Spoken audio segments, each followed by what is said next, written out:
We are going to be talking about plane shapes, and we are going to be focusing on sectors and cones. So we want to see the relationship between sectors and cones in this case, and we have a question here where it's a sector of angle at center 72 and radius of 15, and it is now folded to form a cone. So we are asked to find the base radius of the cone. We are going to find the vertical angle of the cone, the total surface area of the cone, and the volume of the cone. So let's start. Solution now.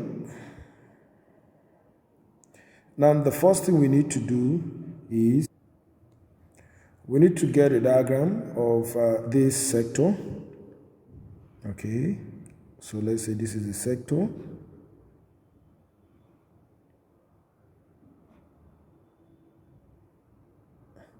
And there is an angle of 72 here, and we are told that here is 15 centimeters. Let's say this sector, we have AB here, then X is having an arc AXB. Now, this is being folded. Now, what it means is that once you pick that A part down to B, okay, this is what you're going to have.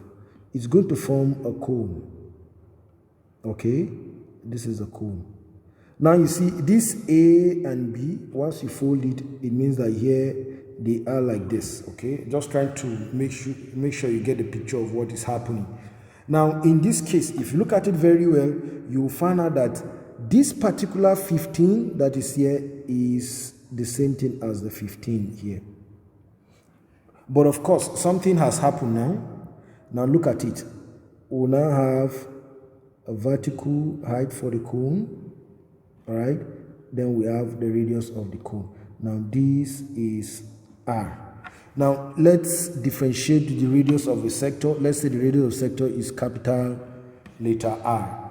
This is what you need to know, all right? Now this angle here that is being formed, this is known as the vertical angle of cone.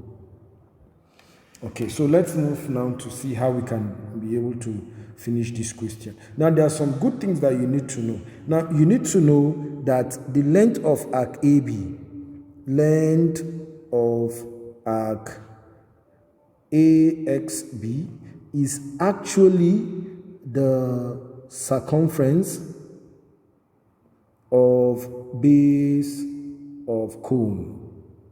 Yeah. Because of that, then we'll now move further to say it therefore means that the length of arc, which is theta all over 360 times 2 pi, this time around we use capital letter R because we designated this with capital letter R, okay, will be equals to the circumference here, and the circumference here is 2 pi R. Now, since we have this, you can now come back to say the theta here, that is the angle subtended by the sector, is 72. So we have 72 all over 360 times 2 times 22 over 7, then times 15 must be equals to 2 times 22 over 7 times R, and it's R that we are looking for. Now, you must not actually substitute like this. This is what you can do. For those of you that would like to, you know, that you have the ability and you can actually shorten your work in the sense that if I have theta over 360 times 2 pi R is equals to 2 pi R, I can say 2 pi will cancel 2 pi here. I think it's even easier that way. But just for clarity's sake and any other person to watch to understand, let's just go by what we started doing. Now, this is going to be, of course, 72 here, 1, 72 here, we have 5. So we have 5 here, 1, of course, then 5 here, we have 3. So we are going to have 22 times 2, all over 7, okay, that's times 3, then it's equals to 2 times 22 all over 7, we have R like this, okay. By the time you cross multiply, we are going to have R to be equals to 7 times 22 times 2, then times 3, all over 7 times 2 times 22. Now you can see that this cancels this cancels this, and this cancels this. So our R is equals to 3. So we are done with finding our R. Then let's move further to see if we can actually get the second question. The second question says, okay, we found the first one. The second question is the vertical angle of the cone. Now we can get the vertical angle of the cone. Let me draw the cone again here. Okay, this is the cone that we've gotten, right? Okay, good.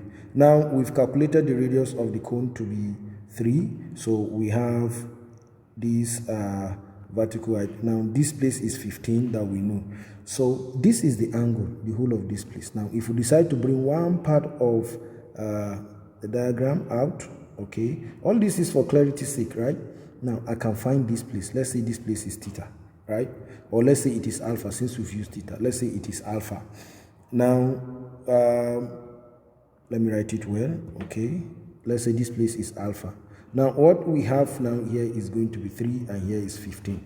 Of course, we can, if you check using your SOHCAHTOA, sine alpha must be equal to 3 over what? 15, which is 1 over 5. So sine alpha is 0.2. So alpha is equals to sine inverse of 0.2. And sine inverse of 0.2, using your calculator, you are going to get alpha is equals to 11.54 degrees. Now, but remember, it's vertical angle. So here is alpha, of course, here must be alpha. So the vertical angle, of course, will be 2 times 11.54, which we are going to have 23.08, which is approximately 23 degrees. So we are done with that part. So we're done with the second question. Then let's move to the third question. The third question says we should find the total surface area of the cone. Total surface area of the cone. Okay. Now the TSA, total surface area of the cone, is actually the curved surface area plus area of circular base. Okay. So therefore it's going to be pi RL plus pi r square. Okay, now we have everything here. This is 22 over 7 times the radius is 3, let's not forget, then times 15, plus we have 22 over 7, then times 3 squared, which is actually 9. So picking your calculator once again, by the time you work this out, you are going to get this is going to be 141.43, then while this will be 28.29. Now adding it together, you are going to have 169.72. Okay, so to one decimal place, approximately 169.7 centimeter square, because it is area, right? So we are good to go now. Let's go to see if we can get the fourth one is volume. And what is volume of a cone? A cone is a pyramid. So we should take note, volume of cone is having the formula 1 over 3 pi r square h. Now one of the problems we have now is that we don't have h, so we have to find h. Now check it out from this diagram. Hope you know that this place is h, all right? So I'm going to use the knowledge of Pythagoras theorem, okay, where 15 is the hypotenuse. So therefore, hypotenuse is going to, let me write it here. Let me just do it here. Okay. So the hypotenuse 15 squared is equals to h squared plus 3 squared. This is 225 is equals to h squared plus 9. So h squared is going to be 225 minus 9. H squared is going to be 216. So h is going to be square root of 216. And our h, the square root of 216, I think is going to be 14.7.